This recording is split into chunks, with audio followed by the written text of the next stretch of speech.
Hello दोस्तों, मैं Sarla Yadav SY Hindi platform channel पर एक बार फिर से आप सभी का हार्दिक अभिनंदन करती हूं। और आज की इस वीडियो में हम पढ़ेंगे ध्वनि संप्रदाय। और इससे पहले मैं ये बताना चाहूँगी कि हम अपने SY हिंदी प्लेटफॉर्म चैनल पर HPSC असिस्टेंट प्रोफेसर की जो तैयारी हम अपने चैनल पर करवा रहे हैं। और HPSC ने जो है साइट पर हिंदी विषय का सिलेबस भी डाल दिया है और उसी सिलेबस के मुताबिक मैं वीडियो डाल रही हूँ। और हम पढ़ रहे हैं भारतीय काव्य शास्त्र, जिसके अंतर्गत अनेक प्रकार के संप्रदाय दिए गए हैं, जैसे कि अलंकार संप्रदाय, रस संप्रदाय, ध्वनि संप्रदाय, रीति संप्रदाय। तो मैं 2 वीडियो डाल चुकी हूँ सिलेबस के अकॉर्डिंग, और आज की हमारी रहेगी क्लास नंबर 3 और इसके अंतर्गत हम पढ़ेंगे ध्वनि संप्रदाय। तो मुझे पूरी उम्मीद है कि मैंने 2 वीडियो डाली हैं, आपको अच्छे से समझ में आ गई होंगी। कमेंट भी आए थे, काफ़ी अच्छा लगा। ठीक है, और नेक्स्ट वीडियो बनाने के लिए मोटिवेशन भी मिला। तो आज की वीडियो में हम पढ़ेंगे ध्वनि संप्रदाय। तो आप ये सोच रहे होंगे कि ये काव्य शास्त्र है क्या। ये मैं शुरू की वीडियो में कई बार बता चुकी हूँ काव्य शास्त्र के बारे में, कि काव्य क्या है, उसका शास्त्र क्या है, काव्य में क्या क्या चीज़ें हम प्रयोग करते हैं, ये काव्य शास्त्र क्यों बना, पहले तो ये पता होना चाहिए। तो ये जिसने मेरी शुरू की वीडियो देखी है, दूसरी वीडियो देखी, उनमें मैंने बता दिया है। अब यहाँ पर मैं ज़्यादा समय बर्बाद नहीं करना चाहूँगी। तो अगला हमारा वही आता है कि मैंने ये बताया था कि भारतीय काव्य शास्त्र के अंतर्गत कई प्रकार के संप्रदाय हैं, और इन संप्रदायों का प्रादुर्भाव तब हुआ जब अनेक विद्वानों में इस प्रकार के मतभेद चल रहे थे कि काव्य की आत्मा किसको स्वीकार किया जाए। अपने अपने हिसाब से काव्य के, कोई रस काव्य की आत्मा बता रहा था, कोई अलंकार को काव्य की आत्मा बता रहा था, कोई रीति को बता रहा था। तो क्या किया कि सभी विद्वानों ने अपने अपने हिसाब से अपने अपने संप्रदाय का प्रवर्तन किया। तो आज हम पढ़ेंगे कि ध्वनि संप्रदाय और ध्वनि का काव्य के अंतर्गत क्या महत्व है, और ध्वनि संप्रदाय का जो प्रवर्तक है या इसको व्यवस्थित करने का, इस सिद्धांत को व्यवस्थित करने का जो श्रेय है वो आनंदवर्धन को जाता है। तो एक तो सीधा प्रश्न PGT वालों जैसे बच्चों के से सीधे तौर पर प्रश्न पूछा जाता है कि ध्वनि संप्रदाय के प्रवर्तक कौन है, या इसको व्यवस्थित करने का श्रेय किसको जाता है। तो ये आनंदवर्धन है। इसी प्रकार से हमने अभी पहले अलंकार संप्रदाय पढ़ा, उसके बाद हमने रीति संप्रदाय पढ़ा, और आज नंबर 3 पर हम ध्वनि संप्रदाय पढ़ रहे हैं, जिन्होंने अपने ग्रंथ ध्वन्यालोक में ध्वनि सिद्धांत की स्थापना की। अब आनंदवर्धन ने एक ग्रंथ लिखा और उनके ग्रंथ का नाम था ध्वन्यालोक। तो ध्वन्यालोक में इन्होंने क्या किया, ध्वनि सिद्धांत की स्थापना की। जैसे कि नाम से ही पता चल रहा है, इनकी तो पुस्तक का नाम भी, और जो लेखक है इस पुस्तक का ध्वन्यालोक का, इन दोनों का नाम भी मिलता मिलता है। ठीक है, ध्वन्यालोक आनंदवर्धन। तो आपको याद रहेगा ये अच्छे से इस यहाँ पर। और आप चाहते हैं कि स्क्रीनिंग टेस्ट के लिए हमें अपने छोटे छोटे क्वेश्चंस बनाने हैं, एक रेखीय प्रश्न बनाने हैं, तो आप यहीं से प्रश्न निकालने शुरू कीजिए। अपना कॉपी पेन लीजिए, पॉइंट 1, पॉइंट 2, पॉइंट 3 डाल कर आप अपने नोट्स तैयार करते जाइए। आप अगर किसी भी यूट्यूबर से आप कहीं से भी पढ़ेंगे तो आप देखेंगे कि एक रेखीय जो प्रश्न है वो इसी प्रकार के जो सब्जेक्टिव टाइप के विषय हैं उन्हीं में से निकाले गए हैं। कोई बाहर से नहीं आते, वो कोई आसमान से बारिश नहीं होती, बस उसके पीछे मेहनत होती है। तो एक रेखीय प्रश्न से मैं इसलिए पढ़ाना थोड़ा सा कम पसंद करती हूँ। अगर आप लोग कमेंट्स में कहेंगे तो मैं बता भी दूंगी आपको। ध्वनि संप्रदाय से संबंधित मेरे पास एक रेखीय प्रश्न भी हैं और वो भी मैं आपको बता दूंगी। लेकिन मुझे ज़्यादा अच्छा लगता है कि हम डिटेल से पढ़ें। डिटेल से पढ़ते हैं तो बातों के जो है, जो भी यहाँ पर हम पढ़ रहे हैं उसका कंसेप्ट क्लियर होता है और हमारे मन में कोई डाउट नहीं बनता। और मतलब जब एक रेखीय प्रश्न पढ़ते हैं तो सीधे तौर पर ऐसी बातें हो जाती है, क्योंकि वो फैक्चुअल और कुछ इस प्रकार के फैक्ट्स को निकाल लेते हैं सीधे तौर पर, फिर हमें वो रटने पड़ते हैं जिनका कि एक दूसरी बातों से कोई ताल्लुकात नहीं रहता। लेकिन अगर जब हम यहाँ डिटेल से पढ़ेंगे तो एक दूसरी बातों का यहाँ संबंध है, एक दूसरे से जुड़ी हुई हैं, तो हमें कहीं ना कहीं से कोई ना कोई बात तो ध्यान में रह जाती है। इसलिए मैं सब्जेक्टिव तौर पर पढ़ना ज़्यादा पसंद करती हूँ और इसीलिए मैं इस प्रकार से पढ़ाती हूँ। तो आज की जो वीडियो है MA BA वाले स्टूडेंट, UGC नेट और असिस्टेंट प्रोफेसर सभी के लिए महत्वपूर्ण रहने वाली है। तो इसमें आपको ध्यान रखने की बात यह है कि सबसे पहले आप ये ध्यान रखेंगे कि ध्वनि संप्रदाय, ध्वनि संप्रदाय का भारतीय काव्य शास्त्र में काफ़ी महत्वपूर्ण है और इसका जो प्रवर्तक आचार्य है वो आनंदवर्धन को माना जाता है और आनंदवर्धन के ग्रंथ का नाम है ध्वन्यालोक। आप इतना तो अभी आप नोट कर लें। अब ये कि ध्वनि है क्या, उसका अर्थ क्या है, ध्वनि का अर्थ क्या है। ध्वनि का मतलब हम कोई साउंड से लेते हैं, जैसे कि वर्ण हमने पढ़े थे तो वहाँ से ध्वनि का पता है हमने, लेकिन यहाँ काव्य के अंदर ध्वनि जो है थोड़ी सी अलग है, उसे हम देखेंगे यहाँ पर कि इसका मतलब क्या है। ध्वनि का अर्थ और स्वरूप, मतलब वो उसका स्वरूप कैसा है और ध्वनि का अर्थ क्या होता है। आनंदवर्धन के अनुसार जहाँ अर्थ स्वयं को तथा शब्द अभिधेय, अभिधेय होता है जिसे अभिधा, अभिधा से बना है। आपने तीन, ये जो आप टॉपिक पढ़ रहे हैं तो यहाँ पर आपको तीन बातों का जरूर पता होना चाहिए। शब्द शक्ति, क्योंकि शब्द शब्द के अंदर हमारी ध्वनि होती है, और शब्द शक्ति आपको जरूर पता होना चाहिए, अभिधा, लक्षणा और व्यंजना। अगर इन तीन शब्द आपने सुन रखे हैं या तीनों के बारे में आपको पता है तो ध्वनि संप्रदाय पढ़ना आपके लिए आसान हो जाएगा। तो अभिधा शब्द शक्ति होता है कि जिस वाक्य को पढ़ते ही, शब्दों को देखते ही हम जिसका अर्थ ग्रहण कर लेते हैं तो वो अभिधा शक्ति होती है। और जहाँ पर अभिधार्थ जो है गौण हो जाता है, यानी कि शब्दों का अर्थ देखते ही समझ नहीं आता बल्कि उसके लक्षणों से हम अर्थ को पहचानते हैं, तो वह लक्षणा शब्द शक्ति होती है। और जहाँ पर अभिधा और लक्ष्यार्थ दोनों गौण हो जाते हैं, मतलब छीण पड़ जाते हैं, और व्यंग्यार्थ जो है ज़्यादा प्रमुख होता है, तो वहाँ व्यंजना शब्द शक्ति होती है। इसका आपको ध्यान रखना है, ठीक है। जैसे कि लक्षण होता है कि किसी के लक्षण को देखकर हम अर्थ समझते हैं, ऐसे ही इसमें व्यंग्यार्थ छुपा हुआ होता है व्यंजना के अंतर्गत, ठीक है। तो तीनों अभी मैं आपको बताऊंगी। तो यहाँ पर क्या कहा है, ध्वनि का अर्थ समझने के लिए आनंदवर्धन के अनुसार जहाँ अर्थ स्वयं को तथा शब्द अभिधेय अर्थ को गौण, गौण का विपरीत होता है प्रमुख, मतलब एक गौण, गौण मतलब थोड़ा सा छोटा पड़ जाना, मतलब उसका महत्व कम हो जाना। तो जहाँ अर्थ स्वयं को गौण समझ ली और शब्द का जो अभिधार्थ है, मतलब शब्द को देखते ही आपको अर्थ भी सीधा समझ में ना आए, मतलब गौण हो जाए, उसका करके प्रतीयमान को प्रकाशित करता है, उस काव्य विशेष को विद्वानों ने ध्वनि काव्य कहा है। मतलब जहाँ पर शब्द और अर्थ आप सीधे तौर पर समझें कि जहाँ पर जैसे मैंने कोई एक पंक्ति पढ़ी, ठीक है, काव्य की कोई पंक्ति है मेरे सामने, उस पंक्ति का अर्थ और शब्द दोनों गौण हो गए और वहाँ पर क्या प्रकाशित हो रहा है, प्रतीयमान। प्रतीयमान का मतलब है व्यंग्य, व्यंग्य अधिक प्रकाशित हो रहा है, ठीक है। उस काव्य विशेष को विद्वानों ने क्या कहा, ध्वनि काव्य। यानी कि ध्वनि काव्य को आप एक तरीके से व्यंग्यार्थ के रूप में ले सकते हैं, व्यंजना शब्द शक्ति के रूप में ले सकते हैं। यानी कि जो ध्वनि काव्य होता है उसमें व्यंजना शब्द शक्ति ज़्यादा होती है। यानी कि आप व्यंजना शब्द शक्ति का अर्थ समझते हैं तो आप ध्वनि काव्य को भी समझ जाएंगे।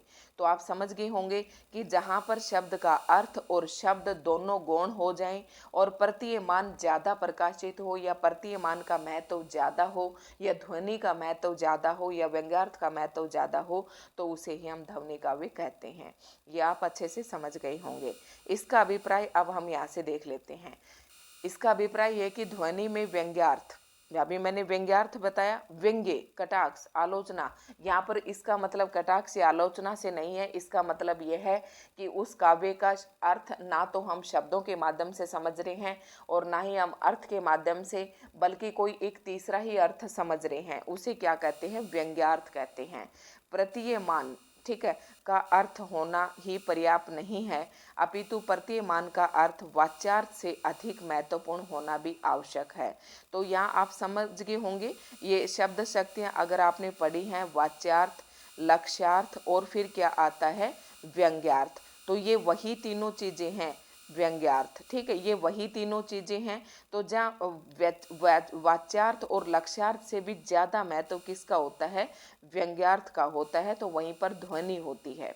सरल शब्दों में ये कहा जा सकता है कि जहाँ व्यंग्यार्थ प्रमुख हो और वाच्यार्थ गौण हो वहीं ध्वनि मानी जाती है। अब आप इन बाकी की सारी लाइनों को पढ़ा रहने दें, आप यहाँ से देखें सरल शब्दों में कि सरल शब्दों में ये कहा जा सकता है कि जहाँ व्यंग्यार्थ प्रमुख हो और वाच्यार्थ गौण हो, वाच्यार्थ आप समझ गए होंगे, वहीं ध्वनि माना जाए। चाहे वाच्यार्थ कह दो चाहे अभिधार्थ कह दो, एक ही बात है दोनों।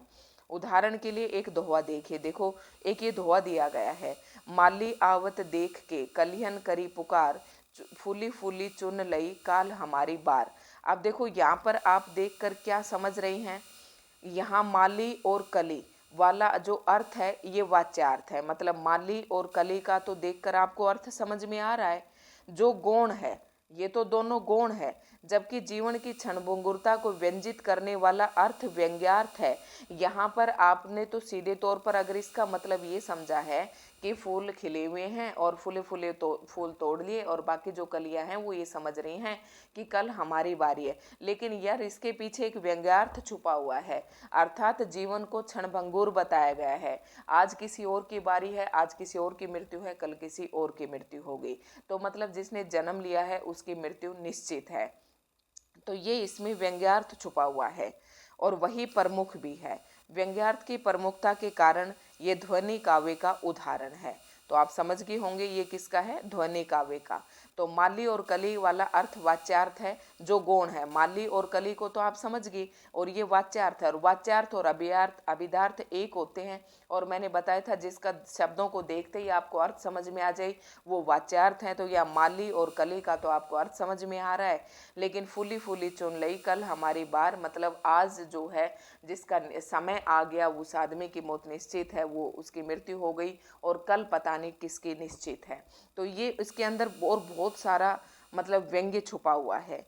ठीक है, आनंदवर्धन ने काव्य के 3 भेद बताए। अभी तक हमने ये समझा कि ध्वनि का अर्थ क्या है, ध्वनि का स्वरूप क्या है, और ध्वनि में किसकी प्रधानता यानी कि व्यंग्यार्थ की प्रधानता होती है। ये तीनों चीज़ मैंने आपको समझाई। आई होप आप अच्छे से समझ गए होंगे। अगर वीडियो आपको पसंद आ रही है तो लाइक एंड शेयर करें। अगर चैनल पर नए हैं तो चैनल को सब्सक्राइब ज़रूर कर लें और वीडियो को अंत तक ज़रूर देखें। आनंदवर्धन ने काव्य के 3 भेद बताए। काव्य के देखो, काव्य आनंदवर्धन ने यहाँ पर ध्वनि के 3 भेद नहीं बताए हैं, यहाँ पर काव्य के 3 भेद बताए कि जो काव्य होता है एक तो ध्वनि काव्य होता है, दूसरा गुणीभूत व्यंग्य काव्य होता है, और तीसरा चित्र काव्य होता है। कि जो कविता की जाती है यानी कि काव्य लिखा जाता है, जो रचना की जाती है वो 3 प्रकार की होती है। कौन सी? एक तो ध्वनि काव्य, दूसरा गुणीभूत व्यंग्य काव्य, और तीसरा चित्र काव्य। ये आपको याद रखना है।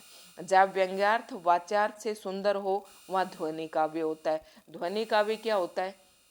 देखो, जहाँ व्यंग्यार्थ वाच्यार्थ से सुंदर हो, देखो ध्वनि में तो मैंने आपको बताया था कि यहाँ पर ध्वनि काव्य के अंतर्गत जो हमारा अभिधार्थ है यानी कि जो वाच्यार्थ है और जो लक्ष्यार्थ है ये दोनों गौण हो जाएंगे, और यहाँ पर प्रमुखता किसकी होगी? व्यंग्यार्थ की प्रमुखता होगी। तो जहाँ व्यंग्यार्थ वाच्यार्थ से सुंदर हो वहाँ ध्वनि काव्य होता है।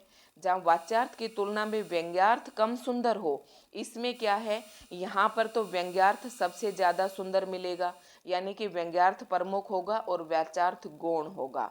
लेकिन गुणीभूत काव्य में क्या है कि व्यंग्यार्थ जो है थोड़ा सा गौण होगा, व्यंग्यार्थ कम सुंदर होगा। तो वाच्यार्थ की तुलना में थोड़ा सा कम सुंदर होगा व्यंग्यार्थ, वहाँ पर गुणीभूत व्यंग्य काव्य होगा। और जहाँ केवल वाच्यार्थ होता है वो चित्र काव्य होता है। वाच्यार्थ का मतलब तो होता है कि सीधा सा आपको शब्दों को देखा और अर्थग्रहण कर लिया, तो वो वाच्यार्थ होता है। तो ऐसा चित्र काव्य होता है कि आपने घोड़े का चित्र देखा और आपने देख लिया कि हाँ ये घोड़े का चित्र है, आपको अर्थ भी समझ में आ गया। ठीक है, तो वो चित्र काव्य होता है जहाँ पर वाच्यार्थ प्रमुख होता है। और ध्वनि काव्य कौन सा होता है? जहाँ पर व्यंग्यार्थ प्रमुख होता है। गुणीभूत व्यंग्य काव्य क्या होता है? जहाँ पर वाच्यार्थ जो व्यंग्यार्थ होता है वो वाच्यार्थ से कम सुंदर होता है, या व्यंग्यार्थ को कम बताया गया है और वाच्यार्थ को थोड़ा सा प्रमुख बताया गया है। समझ गए होंगे उसे। ठीक है, इन तीनों प्रकार के काव्यों को उन्होंने क्रम से उत्तम, मध्यम और उत्तम कोटि का काव्य माना है। तो ये सबसे उत्तम काव्य, ये मध्यम काव्य और ये निम्न काव्य माना है। किसने? आनंदवर्धन ने। तो आप समझ गए होंगे कि आनंदवर्धन ने अभी काव्य के 3 भेद माने, हमने अभी आपको बताया यहाँ पर अच्छे से। और उसके बाद अब देख लेते हैं, अब कुछ ऐसे भी विद्वान होंगे जिन्होंने ध्वनि संप्रदाय को आगे विकसित किया होगा, तो उनको हम थोड़ी सी देर बाद में पढ़ेंगे। बहुत ज़्यादा बड़ा टॉपिक नहीं है, लेकिन आपको धैर्य के साथ इस टॉपिक को पढ़ना है। अब प्रतीयमान अर्थ क्या होता है? अभी मैंने आपको बताया प्रतीयमान का अर्थ आप व्यंग्यार्थ से व्यंग्यार्थ से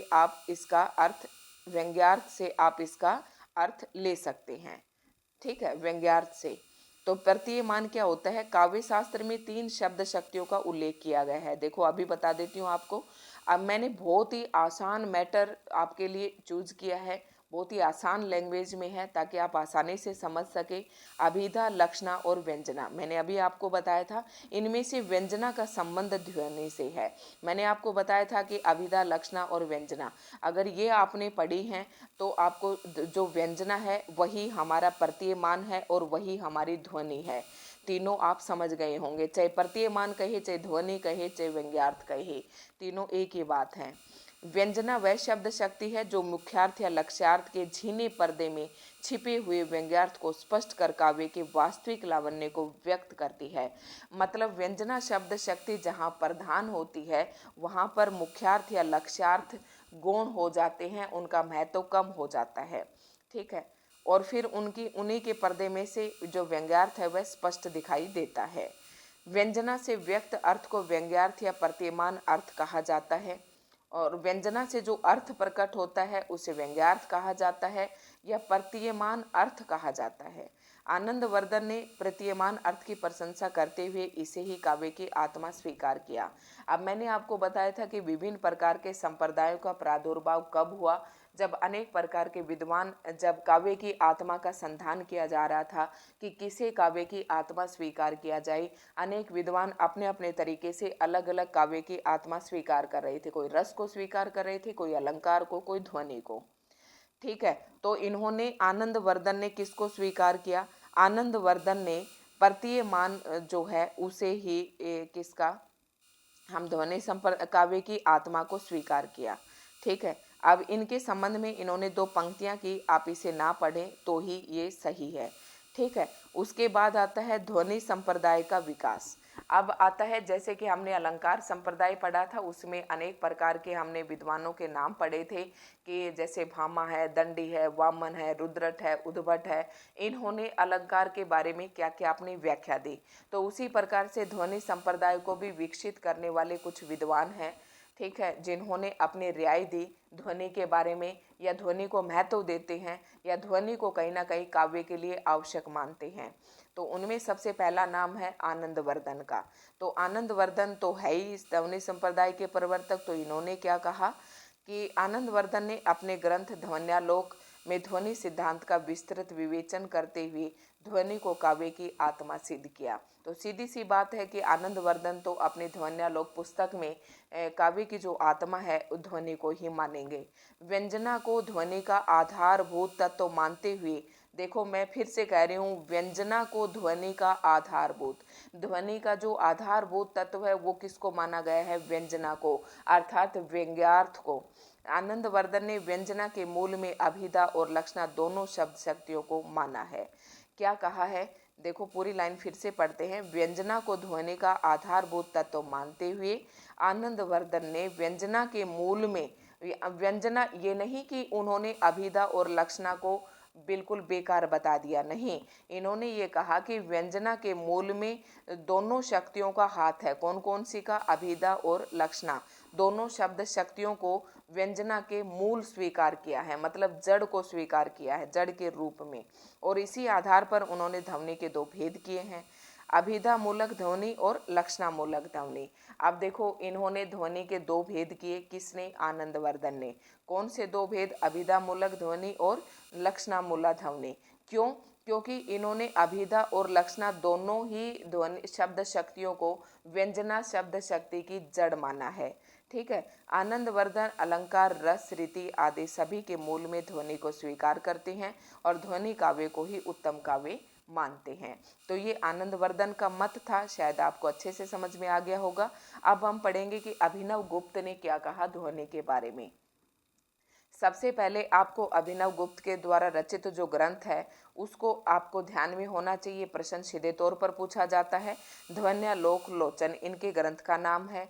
इस नाम से इन्होंने जो पुस्तक लिखी जो अत्यंत लोकप्रिय सिद्ध हुई, उनके अनुसार रस भाव आदि का बोध व्यंग्य रूप में ही हुआ करता है। देखो, ये भी व्यंग्य को प्रधानता देते हैं, क्योंकि अभिनव गुप्त का कहना है कि जो रस हैं और जो भाव है इनका बोध भी व्यंग्य के रूप में ही हुआ करता है। अपने इस विवेचन द्वारा अभिनव गुप्त ने रस सिद्धांत और ध्वनि सिद्धांत को परस्पर प्रगाढ़ रूप से संबंध कर दिया। मतलब इन्होंने रस और ध्वनि का काफी गहरा संबंध बताया। अभिनव गुप्त मूलतः रसवादी आचार्य थे। वैसे तो अभिनव गुप्त रसवादी आचार्य हैं, लेकिन उन्होंने रस सिद्धांत और ध्वनि सिद्धांत का जो परस्पर संबंध है उसे काफी प्रगाढ़ कर दिया। ठीक है। रस की सम्यक पुष्टि के लिए उन्होंने ध्वनि सिद्धांत को महत्व प्रदान किया और उन्होंने रस को लोग तभी समझ पाए जब उन्होंने ध्वनि सिद्धांत को महत्व दिया। इसकी पुष्टि के लिए सिद्ध किया कि रस वाच्य न होकर व्यंग्य होता है। उन्होंने ये भी स्थापित किया कि रस ध्वनि ही काव्य की आत्मा है। दूसरे शब्दों में वे ध्वनि सौंदर्य से युक्त रसात्मक काव्य को ही श्रेष्ठ मानते हैं। तो आप समझ गए होंगे, ये आसान है, काफ़ी देर से हम इसे समझा रहे हैं।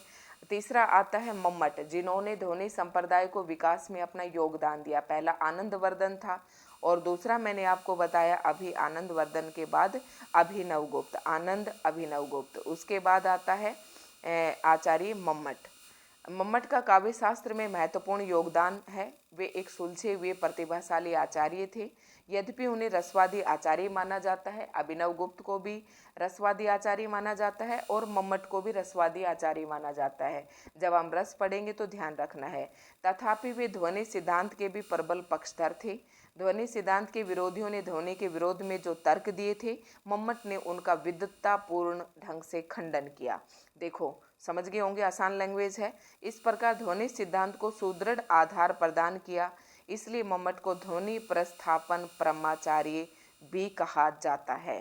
ठीक है। मतलब मम्मट ने क्या किया कि जो अनेक विद्वान थे, ये जो विरोधी थे, जो ध्वनि सिद्धांत का विरोध कर रहे थे, उनको इन्होंने तर्क देकर बहुत ही विद्वता के साथ समझाया कि ध्वनि का काव्य के अंदर क्या महत्व है, क्यों ध्वनि काव्य की आत्मा है। वैसे तो मम्मट एक रसवादी मतलब रसवादी आचार्य थे, लेकिन ध्वनि सिद्धांत के भी ये प्रबल पक्षधर थे, इसलिए इनको ध्वनि प्रस्थापना परमाचार्य कहा जाता है। अपने ग्रंथ काव्य प्रकाश, आपको याद रखना है मम्मट का कौन सा है, काव्य प्रकाश में मम्मट का मत है कि रस कभी अभिधा से वाच्य नहीं हो सकता।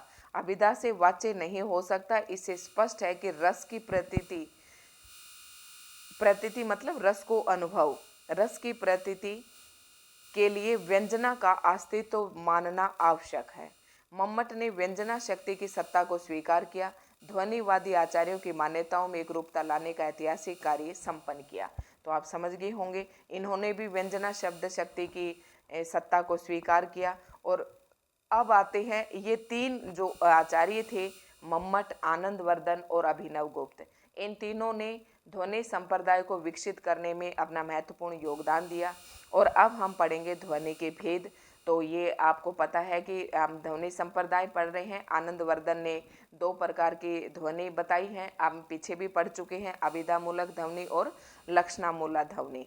अभिधामूलक ध्वनि में अभिधार्थ से व्यंग्यार्थ ध्वनित होता है, अभिधार्थ से ही व्यंग्यार्थ प्रतीत हो जाता है, जबकि लक्षणामूलक ध्वनि में लक्ष्यार्थ से व्यंग्यार्थ की। देखो, ये जो अभिधा है और लक्षण है और व्यंग्य है, इन 3 शब्दों से अभिधा से अभिधार्थ बना है, लक्षण से लक्ष्यार्थ बना है और व्यंग्य से व्यंग्यार्थ बना है उसके अर्थ से। ठीक है।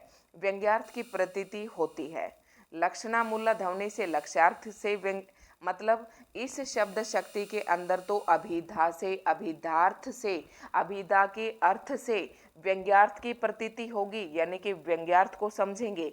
और लक्षणामूला शब्द शक्ति के अंदर लक्षणामूला ध्वनि के अंतर्गत हम लक्ष्यार्थ से ही हम व्यंग्यार्थ की प्रतीति करेंगे, यानी व्यंग्यार्थ को समझेंगे। बात तो व्यंग्यार्थ की हो रही है, क्योंकि व्यंग्यार्थ ही क्या है, ध्वनि है। तो इसमें अभिधा से ध्वनि की प्रतीति होगी और इसमें लक्षणों से ध्वनि की प्रतीति होगी। ये आप सीधे आसान शब्दों में समझ सकते हैं। आनंदवर्धन ने ध्वनि के 3 भेद किए। तो आनंदवर्धन ने ध्वनि के कौन से 3 भेद माने हैं?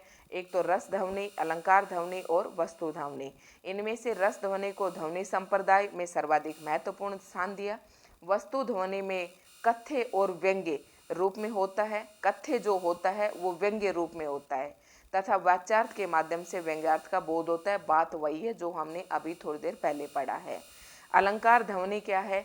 तो सारी बातें तो आपको लिखनी भी नहीं है, क्योंकि आपके पेपर में अगर क्वेश्चन पेपर में अगर आपका क्वेश्चन आता है 15 क्वेश्चन आपको अटेम्प्ट करने हैं, अगर पीजीटी की तर्ज पर चलें तो 10 नंबर का ही लिखना है। तो इतना बड़ा मैंने आपको इसलिए दे दिया कि यहाँ से आप महत्वपूर्ण बातों को छाट कर अपने नोट्स तैयार कर लें। सारी बातें इतनी ज़्यादा पढ़ने की नहीं है, ये मैं आपको समझा रही हूँ। इस ध्वनि में व्यंग्यार्थ की प्रतीति वाच्यार्थ के साथ तुरंत ही होती है। एक शब्द है, देखो इसके लिए उन्होंने 1-2 पंक्तियाँ दी गई हैं। यहाँ से आपको लक्ष्यार्थ और अभिधार्थ सीधा समझ में आ जाएगा कि इस ध्वनि में ये जो पंक्तियाँ हैं, इस ध्वनि में व्यंग्यार्थ की प्रतीति आपको वाच्यार्थ के साथ तुरंत ही हो जाएगी। वाच्यार्थ का मतलब वाचन करते ही, पढ़ते ही आपको तुरंत अर्थ समझ में आ जाएगा। सीता हरण तात जने कहेहु पिता सन जाए। सीता हरण के बारे में अपने पिता के पास जाकर कहेंगे, जो मैं राम तय कुल सहित, कह रहा कि अगर मैं राम हूँ तो मैं रावण का कुल सहित उसका नाश कर दूंगा, कहीं दशानन आए। ये सारी बातें दशानन जाकर अपने सीता हरण के बारे में वहाँ बताएगा, ठीक है, पिता दशरथ से। देखो ये यहाँ पर दिया गया है, ये देखो यह व्यंग्यार्थ है कि यदि मैं राम हूँ तो रावण का कुल सहित नाश करूंगा। और वह स्वर्ग में जाकर पिता दशरथ से कहेगा, मतलब रावण कहेगा जाके दशरथ से कि सीता हरण करने का दंड उसे इस रूप में दिया गया, इसलिए हे तात जटायु, तुम स्वर्ग में जाकर सीता हरण की बात पिता श्री दशरथ से मत कहना। मतलब जब जटायु सीता को रावण लेकर जा रहे थे तो जटायु रोकने की कोशिश करता है और जटायु के पंख काट देता है रावण। तो कह रहा है कि यहाँ पर कि हे जटायु, तुम जाकर अभी स्वर्ग में जाकर पिता दशरथ से मत बताना। मैं चाहता हूँ अगर मैं वास्तव में राम हूँ तो मैं रावण के कुल का नाश कर दूंगा।